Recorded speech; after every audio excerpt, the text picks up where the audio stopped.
Guys ಇವತ್ತಿನ reading ಅಲ್ಲಿ ಬಂದ್ಬಿಟ್ಟು ನೀವು ನಿಮ್ ಪರ್ಸನ್ಗೋಸ್ಕರ ವೆಯ್ಟ್ ಮಾಡ್ಬೇಕಾ ಅಥವಾ ಕ್ವಿಟ್ ಆಗ್ಬೇಕಾ, ಇಲ್ಲ ಅವರಿಂದ ದೂರ ಆಗ್ಬೇಕಾ, ಇಲ್ಲ ಅವ್ರಿಗೋಸ್ಕರ ಕಾಯ್ಬೇಕಾ ಅನ್ನೋದನ್ನ, ಇನ್ ಕೇಸ್ ನೀವು ಅವ್ರಿಗೋಸ್ಕರ ವೆಯ್ಟ್ ಮಾಡ್ಕೊಂಡಿದ್ರೆ ಅದು ಸರಿನಾ ಅಥವಾ ಅವರಿಂದ ದೂರ ಆದ್ರೆ ಸರಿನಾ ಅನ್ನೋದನ್ನ ನಾನು ಹೇಳ್ತೀನಿ. ಇದು ಜನರಲ್ ರೀಡಿಂಗ್ ಆಗಿರುತ್ತೆ, ಪರ್ಸನಲ್ ರೀಡಿಂಗ್ ಅಲ್ಲ. ಸೊ ನಿಮ್ಗೆ ಎಷ್ಟು ರೆಸೊನೇಟ್ ಆಗುತ್ತೋ ಅಷ್ಟು ಮಾತ್ರ ತಗೊಳ್ಳಿ, ರಿಮೈನಿಂಗ್ ಇಗ್ನೋರ್ ಮಾಡಿ. ಓಕೆನಾ? ಓಕೆ, ಯಾರೆಲ್ಲ ಇದುವರೆಗೂ ಸಬ್ಸ್ಕ್ರೈಬ್ ಆಗಿಲ್ವೋ ಅವರೆಲ್ಲ ಸಬ್ಸ್ಕ್ರೈಬ್ ಆಗಿ, ಆ್ಯಂಡ್ ವಿಡಿಯೋ ಇಷ್ಟ ಆದರೆ ಲೈಕ್ ಮಾಡಿ, ಶೇರ್ ಮಾಡಿ, ಕಮೆಂಟ್ ಮಾಡಿ ಮರಿದಿರ. ಓಕೆ, ರೀಡಿಂಗ್ ಸ್ಟಾರ್ಟ್ ಮಾಡೋಣ. ಯಾವ್ಯಾವ ಕಾರ್ಡ್ಸ್ ಬಂದಿದೆ ನೋಡೋಣ. ಆ್ಯಂಡ್ ಇಲ್ಲಿ ಫಸ್ಟ್ ಕಾರ್ಡ್ ಬಂದು ಕ್ವೀನ್ ಆಫ್ ವ್ಯಾನ್ಸ್ ಬಂದಿರೋದ್ರಿಂದ ಇಲ್ಲಿ ನೀವು ಈ ಪರ್ಸನ್ಗೋಸ್ಕರ ವೆಯ್ಟ್ ಮಾಡ್ತಾ ಇದ್ದೀರಲ್ಲ, ಇದು ವರ್ತಾ, ನೀವು ಅವಶ್ಯಕತೆ ಇದೆಯಾ ನೀವು ಅವ್ರಿಗೋಸ್ಕರ ವೆಯ್ಟ್ ಮಾಡೋದು ಅಂತ ನೋಡೋಣ. ಇಲ್ಲಿ ಕಾರ್ಡ್ ಪ್ರಕಾರ ಏನ್ ಕಾಣಿಸ್ತಾ ಇದೆ ಅಂದ್ರೆ, ನೀವು ಆಲ್ರೆಡಿ ತುಂಬಾ ಎಮೋಷನಲಿ ಇನ್ವೆಸ್ಟ್ಮೆಂಟ್ ಮಾಡಿದೀರಾ ನಿಮ್ ಲವ್ ಅಲ್ಲಿ ಅಂತ ಹೇಳ್ಬೋದು. ಆ ಪರ್ಸನ್ ಮೇಲೆ ನೀವು ನಿಮ್ಮ ಎಮೋಷನಲ್ ನ ತುಂಬಾ ಇನ್ವೆಸ್ಟ್ಮೆಂಟ್ ಮಾಡಿದೀರಾ ಅಂತ ಹೇಳ್ಬೋದು. ಮತ್ತೆ ನೀವು ತುಂಬಾ ಪ್ರಾಮಾಣಿಕವಾಗಿದ್ದೀರಾ, ನಿಯತ್ತಿಂದ ಇದ್ದೀರಾ ನಿಮ್ ಪ್ರೀತಿಯಲ್ಲಿ ಅಂತ ಹೇಳ್ಬೋದು. ನಿಮ್ಮಲ್ಲಿ ಏನಿದೆ ಆ ನಿಜವಾದ ಪ್ರೀತಿ, ಪ್ಯೂರ್ ಪ್ರೀತಿ, ಅದರಿಂದನೇ ಇದು ಒಂದು ವ್ಯಾಲ್ಯೂಯಬಲ್ ಪ್ರೀತಿ ಅಂತ ಕಾಣಿಸ್ತಾ ಇದೆ. ನಿಮ್ಮ ಕನೆಕ್ಷನ್ಗೆ ಒಂದು ಮಹತ್ವ ಅನ್ನೋದಿದೆ ನಿಮ್ ಟ್ರೂ ಲವ್ ಇಂದ ಅಂತ ಇಲ್ಲಿ ಕಾಣಿಸ್ತಾ ಇದೆ. ನೀವು ಈ ಕನೆಕ್ಷನ್ ಅಲ್ಲಿ ಈಗಾಗಲೇ ತುಂಬಾ ಭಾಗಿಯಾಗಿದ್ರೆ, ತುಂಬಾ ಇನ್ವಾಲ್ವ್ ಆಗ್ಬಿಟ್ಟಿದ್ದೀರಾ ಅನ್ನೋದು ಕಾಣಿಸ್ತಾ ಇದೆ. ಅಂಡ್ ಇನ್ನು ಸೆಕೆಂಡ್ ಕಾರ್ಡ್ ಅಲ್ಲಿ ನೋಡೋಣ, ನೀವು ಈ ವ್ಯಕ್ತಿ ಜೊತೆ ಇದ್ದಾಗ ನೀವು ಹೇಗೆ ಫೀಲ್ ಮಾಡ್ಕೊಳ್ತೀರಾ ಅಂತ. ಅಂಡ್ ಥರ್ಡ್ ಕಾರ್ಡ್ ಪ್ರಕಾರ ನೀವು ನಿಮ್ ವ್ಯಕ್ತಿಯಿಂದ ದೂರ ಇದ್ರೆ ನೀವು ಹೇಗೆ ಫೀಲ್ ಮಾಡ್ಕೊಳ್ತೀರಾ ಅಂತ ನೋಡೋಣ. ಇನ್ನ ನೀವು ನಿಮ್ ಪರ್ಸನ್ ಜೊತೆ ಇದ್ದಾಗ ನಿಮ್ಮಲ್ಲಿ ಏನ್ ಕಾಣಿಸ್ತಾ ಇದೆ ಅಂದ್ರೆ, ನೀವ್ ಎಷ್ಟೇ ಪ್ರೀತಿಯಿಂದ, ಎಷ್ಟೇ ಲವ್ ಅಂಡ್ ಕೇರಿಂಗ್ ಇಂದ ನಿಮ್ ಪರ್ಸನ್ ಜೊತೆ ಇದ್ರೂನು ನಿಮ್ಗೇನೋ ಒಂದು ಎಚ್ಚರಿಕೆ ಅಥವಾ ಏನೋ ಒಂದು ನೋವು ಕಾಡ್ತಾ ಇದೆ ನಿಮ್ಗೆ ಅಂತ ಹೇಳ್ಬೋದು. ನೀವು ನಿಮ್ ಪರ್ಸನ್ ಜೊತೆ ಮಾತಾಡ್ಬೇಕಾದ್ರೆ ತುಂಬಾ ಥಿಂಕ್ ಮಾಡ್ತೀರಾ, ತುಂಬಾ ಯೋಚನೆ ಮಾಡ್ತೀರಾ ಅಂತ ಹೇಳ್ಬೋದು. ಏನ್ ಮಾತಾಡಿದ್ರೆ ಸರಿ ಆಗುತ್ತೆ, ಏನ್ ಮಾತಾಡಿದ್ರೆ ತಪ್ಪಾಗುತ್ತೆ ಅಂತ ಭಯ ಪಟ್ಕೊಂಡೇ ನೀವು ಯೋಚನೆ ಮಾಡಿ ಮಾತಾಡ್ತೀರಾ ಅಂತ ಕಾಣಿಸುತ್ತೆ. ಅಂದ್ರೆ ಭಯ ಅಂದ್ರೆ ಹೇಗೆ ಅಂದ್ರೆ, ಹೇಗೆ ನಿಮ್ ಪ್ರೀತಿನ ನೀವು ಪ್ರೊಟೆಕ್ಟ್ ಮಾಡ್ಕೊಳ್ಳೋದು, ಹೇಗೆ ಅದನ್ನ ಲಾಂಗ್ ಟರ್ಮ್ ಆಗಿ ಅದನ್ನ ತಗೊಂಡೋಗೋದು, ಲಾಂಗ್ ಲೈಫ್ ಆಗಿ ಇಟ್ಕೊಳ್ಳೋದು, ಮುಂದಕ್ಕೆ ತಗೊಂಡೋಗೋದು ಅನ್ನೋದ್ರ ಬಗ್ಗೆ ತುಂಬಾ ಸ್ಟ್ರೆಸ್ ತಗೊಂತೀರಾ ಅಂತ ಕಾಣಿಸ್ತಾ ಇದೆ.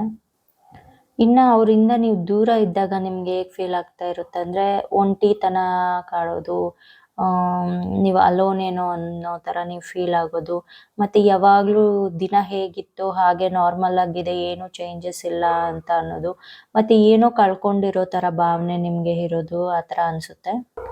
ಆ್ಯಂಡ್ ಇನ್ನು ಫೋರ್ತ್ ಕಾರ್ಡ್ ಪ್ರಕಾರ ನಿಮ್ಮ ಈ ಕನೆಕ್ಷನ್ ಏನಿದೆ ಇವಾಗ, ಅದು ನಿಮ್ಮ ಲೈಫಲ್ಲಿ ನಿಮಗೆ ಒಳ್ಳೇದಾಗುತ್ತಾ, ನಿಮ್ಮ ಏನಂದ್ರೆ ನಿಮ್ಮ ಆರೋಗ್ಯ ಪರವಾಗಲಿ ಅಥವಾ ನಿಮ್ಮ ಲೈಫ್ ಪರವಾಗಲಿ ನಿಮ್ಮ ಕನೆಕ್ಷನಿಂದ ನಿಮ್ಗೆ ಒಳ್ಳೇದಾಗುತ್ತಾ ಅಂತ ನೋಡೋದಾದ್ರೆ.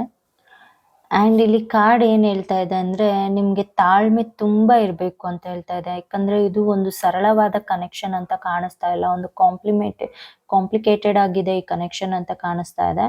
ಸೊ ಅದರಿಂದ ನೀವು ತುಂಬ ಸ್ಟ್ರಾಂಗ್ ಆಗಿರಬೇಕಾಗುತ್ತೆ ಮನಸ್ಸಿಂದ, ಮತ್ತು ತುಂಬ ತಾಳ್ಮೆಯಿಂದನೂ ಇರಬೇಕಾಗುತ್ತೆ, ಮತ್ತು ತುಂಬ ಟೈಮ್ ಇನ್ವೆಸ್ಟ್ಮೆಂಟ್ ಮಾಡಬೇಕಾಗುತ್ತೆ ನಿಮ್ಮ ಪ್ರೀತಿಯಲ್ಲಿ ಅಂತ ಹೇಳ್ತಾ ಇದೆ. ಇನ್ನು ಸಿಕ್ಸ್ತ್ ಕಾರ್ಡ್ ಪ್ರಕಾರ ನಿಮಗೆ ಇದಕ್ಕಿಂತ ಒಳ್ಳೆ ಕನೆಕ್ಷನ್ ಸಿಗುತ್ತಾ ಲೈಫಲ್ಲಿ, ಅಥವಾ ನಿಮ್ಗೆ ಅಗತ್ಯ ಇದೆಯಾ ಬೇರೆದು ಅಂತ ನೋಡೋದಾದ್ರೆ, ಇಲ್ಲೇನಾಗಿದೆ ಅಂದ್ರೆ, ಈ ಕಾರ್ಡ್ ಪ್ರಕಾರ ನಿಮ್ ಗಮನ ಎಲ್ಲ ಇವಾಗ ಪ್ರೆಸೆಂಟ್ ಏನ್ ಕನೆಕ್ಷನ್ ಇದೆಯೋ ಅದ್ರ ಮೇಲೇನೆ ಇದೆ ಅಂತ ಹೇಳ್ಬೋದು.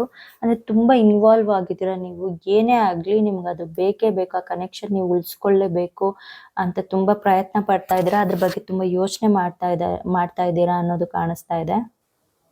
ನೀವು ಮನ್ಸಲ್ಲಿ ಅನ್ಕೊಳ್ತಾ ಇರೋದು ಮತ್ತೆ ದೇವ್ರ ಹತ್ರ ಕೇಳ್ತಾ ಇರೋದು ಅದನ್ನೇ. ನೀವು ಇವಾಗ ಏನಿದೆಯೋ ಪ್ರೆಸೆಂಟ್, ಆ ಕನೆಕ್ಷನ್ನೇ ನಿಮ್ಗೆ ಬೇಕು ಲೈಫಲ್ಲಿ, ಅದೇ ಸಕ್ಸಸ್ ಆಗ್ಬೇಕು ಅಂತ.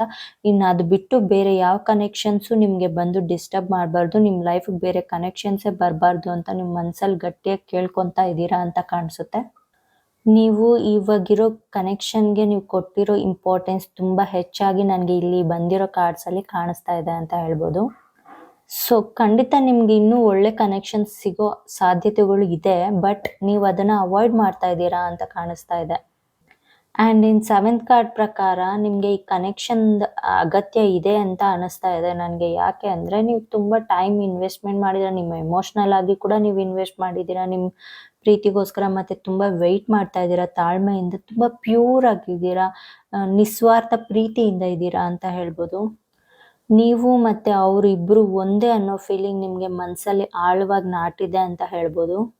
ಇನ್ನು ಬೇರೆ ಕಾರ್ಡ್ಸ್ ಪ್ರಕಾರ ನೀವು ಈ ಪರ್ಸನ್ಗೋಸ್ಕರ ವೆಯ್ಟ್ ಮಾಡಿದ್ರೆ ಆ, ಎಲ್ಲದಕ್ಕೂ ರೆಡಿ ಇರಬೇಕು. ಏನಂದರೆ ಅದರಲ್ಲಿ ಫಸ್ಟ್ ಥಿಂಗ್ ತುಂಬ ವೆಯ್ಟ್ ಮಾಡಬೇಕು. ಇದು ಈಸಿಯಾಗಂತೂ ಸಿಗಲ್ಲ ಈ ರಿಲೇಷನ್ಶಿಪ್, ಓಕೆನಾ? ನೀವು ತುಂಬ ವೆಯ್ಟ್ ಮಾಡಬೇಕಾಗುತ್ತೆ ಅಂತ ಹೇಳ್ತಾ ಇದೆ.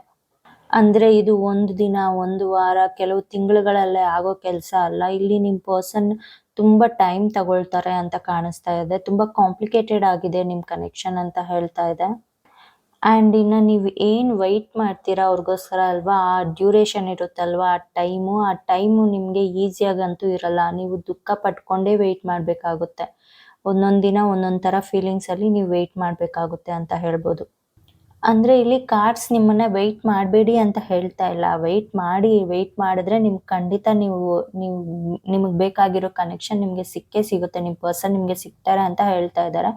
ಬಟ್ ಆ ದಾರಿ ಏನಿದೆ, ಆ ದಾರಿ ತುಂಬ ಕಷ್ಟಕರವಾಗಿದೆ ಅಂತ ಹೇಳ್ತಾ ಇದೆ. ಆ್ಯಂಡ್ ಇನ್ನು ಅವರು ಯಾಕೆ ಈ ಥರ ತುಂಬ ಟೈಮ್ ತಗೊಳ್ತಾ ಇದ್ದಾರೆ, ಏನು ಕಾರಣ ಅನ್ನೋದಕ್ಕೆ ನೋಡೋಣ. ಆ್ಯಂಡ್ ಇಲ್ಲಿ ಬಂದಿರೋ ಕಾರ್ಡ್ಸ್ ಪ್ರಕಾರ ಆ ಪರ್ಸನ್ ಏನೋ ಒಂದು ಸ್ವಲ್ಪ ಸೀಕ್ರೆಟಿವ್ ಆಗಿರ್ಬೋದು, ತುಂಬ ವಿಷಯಗಳು ನಿಮ್ಮ ಕಡೆಯಿಂದ ಮುಚ್ಚಿಕ್ಕಿರ್ಬೋದು ಅಂತ ಕಾಣಿಸ್ತಾ ಇದೆ. ಆ್ಯಂಡ್ ಇನ್ನು ಸ್ವಲ್ಪ ಕನೆಕ್ಷನ್ಸ್ ಹೆಂಗೆ ಕಾಣಿಸುತ್ತೆ ಅಂದರೆ, ಕೆಲವೊಂದು ಸಲ ಇದು ಆ ವ್ಯಕ್ತಿ ರೆಡಿ ಆಗಿಲ್ಲ ಈ ಥರ ಕನೆಕ್ಷನ್ಸ್ಗೆ ಅಂತ ಹೇಳ್ಬೋದು. ಒಂದು ಸ್ವಲ್ಪ ಅವ್ರು ಸ್ಪಿರಿಚುವಲ್ ಆಗಿ ಆ ಕಡೆ ಇದ್ದಾರೆ, ಲವ್ ಎಲ್ಲ ಅವ್ರಿಗೆ ಅಷ್ಟು ಇಂಟ್ರೆಸ್ಟ್ ಇಲ್ಲ ಅನ್ನೋದು ಕಾಣಿಸ್ತಾ ಇದೆ. ಇವಾಗ ಸದ್ಯಕ್ಕೆ ಅವರು ರೆಡಿ ಆಗಿಲ್ಲ, ಮೆಂಟಲಿ ಅವರು ಓಪನ್ ಆಗಿ ಅವರು ಇಲ್ಲ, ನಿಮ್ಮ ಕನೆಕ್ಷನ್ ಕಡೆ ಅವ್ರು ಗಮನ ಕೊಡ್ತಾ ಇಲ್ಲ ಅಂತ ಕಾಣಿಸುತ್ತೆ. ಮೇ ಬಿ ಅವ್ರೇನೋ ಡೈವರ್ಟ್ ಆಗಿರ್ಬೋದು, ಏನೋ ಅಂತ ಗೊತ್ತಿಲ್ಲ. ಬಟ್ ಅದು ಏನೇ ಆಗಿರಲಿ, ಅದು ಟೈಮ್ ಅನ್ನೋದು ನೀವು ತಾಳ್ಮೆಯಿಂದ ವೆಯ್ಟ್ ಮಾಡಿದ್ರೆ ಅದು ಖಂಡಿತ ಆ ಪರ್ಸನ್ ಬರ್ತಾರೆ. ಬಟ್ ಅದಕ್ಕೂ ಮುಂಚೆ ನೀವು ತುಂಬ ಟ್ರಬಲ್ಸ್ ಫೇಸ್ ಮಾಡಬೇಕಾಗುತ್ತೆ. ನಿಮ್ಮ ಪರ್ಸನ್ದು ತುಂಬ ಡಿಫ್ರೆಂಟ್ ಫೇಸಸ್ ನೀವು ನೋಡಬೇಕಾಗುತ್ತೆ. ಅದನ್ನೆಲ್ಲ ಜೀರ್ಣ ಮಾಡ್ಕೊಳ್ಬೇಕಾಗುತ್ತೆ. ನೀವೇ ಶಾಕ್ ಆಗ್ತಾ ಇರ್ತೀರಾ, ಈ ಥರ ಅಂತ ನಾನು ಅನ್ಕೊಂಡಿರ್ಲಿಲ್ಲ, ಈ ಥರ ಇರ್ತಾರೆ ಅಂತ ಅನ್ಕೊಂಡಿರ್ಲಿಲ್ಲ ಅಂತ ನೀವು ಅನ್ಕೊಳ್ತೀರಾ. ಬಟ್ ನೀವು ಅವ್ರನ್ನ ಬಿಡೋಕ್ಕೂ ರೆಡಿ ಇರೋದಿಲ್ಲ. ಎಲ್ಲದಕ್ಕೂ ಅಡ್ಜಸ್ಟ್ ಮಾಡ್ಕೊಂಡು ಹೋಗ್ತೀರಾ. ನಿಮ್ಗೆ ಒಂದೊಂದು ಅವ್ರ ಫೇಸ್ ಕಾಣಿಸ್ದಾಗ್ಲೂ ಒಂದು ದಿನ ಅಳ್ತೀರಾ, 2 ದಿನ ಅಳ್ತೀರಾ, ಸ್ವಲ್ಪ ಅಳ್ತೀರಾ, ಮತ್ತೆ ಅವ್ರನ್ನ ನೀವೇ ದೇವ್ರ ಹತ್ರ ಕೇಳ್ಕೊಳ್ತೀರಾ, ಅವ್ರನ್ನ ಒಳ್ಳೆಯವ್ರನ್ನಾಗಿ ಚೇಂಜ್ ಮಾಡಿ ಮತ್ತೆ ನನ್ನ ಲೈಫ್ಗೆ ಕೊಡಿ, ಅವ್ರನ್ನ ಒಳ್ಳೆಯವ್ರನ್ನಾಗಿ ಮಾಡಿ ಅಂತ ಕೇಳ್ತೀರ ಹೊರ್ತು ಅವ್ರನ್ನ ಬಿಟ್ಟು ಮಾತ್ರ ನೀವು ದೂರ ಬರೋದಿಲ್ಲ. ಅವ್ರು ಒಳ್ಳೆಯವರಾಗಿ ಬರೋದನ್ನೇ ನೀವು ವೆಯ್ಟ್ ಮಾಡ್ಕೊಂಡು ಇರ್ತೀರಾ ಅಂತ ಹೇಳ್ಬೋದು, ಮನಸಲ್ಲೇ ನೋವು ತಿನ್ಕೊಂಡು. ಸೊ ಅದರಿಂದ ಬಟ್ ನಿಮಗೆ ಇನ್ನೂ ಒಳ್ಳೆ ಕನೆಕ್ಷನ್ಸು, ನೀವು ಹೇಗೆ ಪ್ರೀತಿ ಮಾಡ್ತಾ ಇದ್ದೀರೋ ಆ ಥರ ನಿಮ್ಮನ್ನು ಪ್ರೀತಿ ಮಾಡೋ ಪರ್ಸನ್ ಕನೆಕ್ಷನ್ಸ್ ಕೂಡ ನಿಮಗೆ ಬರುತ್ತೆ. ಬಟ್ ಆದರೆ ನೀವು ಅದನ್ನೆಲ್ಲ ಅವಾಯ್ಡ್ ಮಾಡ್ತೀರಾ ಅಂತ ಹೇಳ್ಬೋದು. ಯಾಕಂದರೆ ನೀವು ತುಂಬ ಪ್ಯೂರಾಗಿ ಈ ಪರ್ಸನ್ನ ಪ್ರೀತಿ ಮಾಡ್ತಾ ಇದ್ದೀರಾ, ತುಂಬ ಎಮೋಷ್ನಲ್ ಆಗಿ ಅವ್ರ ಬಗ್ಗೆ ತುಂಬ ಲವ್ ಫೀಲಿಂಗ್ಸ್ ಇಟ್ಕೊಂಡಿದ್ದೀರಾ ಅಂತ ಹೇಳ್ಬೋದು. ಏನೇ ಆದರೂ ಈ ಜನ್ಮಕ್ಕೆ ಅವರೇ ಆಗಿರಬೇಕು ನಿಮ್ಮ ಪರ್ಸನ್ ಅನ್ನೋದು ನಿಮಗೆ ತುಂಬ ಇದೆ ಅಂತ ಹೇಳ್ಬೋದು. ಅದಕ್ಕೋಸ್ಕರ ನೀವು ತುಂಬ ಪ್ರೇಯರ್ ಮಾಡ್ತಾ ಇದ್ದೀರಾ. ನಿಮ್ಮ ಕೈಯಿಂದ ಏನೇನು ಮಾಡೋದಕ್ಕೆ ಸಾಧ್ಯ ಇದೆಯೋ ಅಂಥ ಪ್ರಯತ್ನಗಳೆಲ್ಲ ನೀವು ಪಡ್ತಾ ಇದ್ದೀರಾ ಅಂತ ಹೇಳ್ಬೋದು. ಓಕೆ, ಹಾಗೆ ನೀವು ಪಾಸಿಟಿವ್ ಆಗಿರಿ ಅಂತಲೇ ನಾನು ಹೇಳ್ತೀನಿ.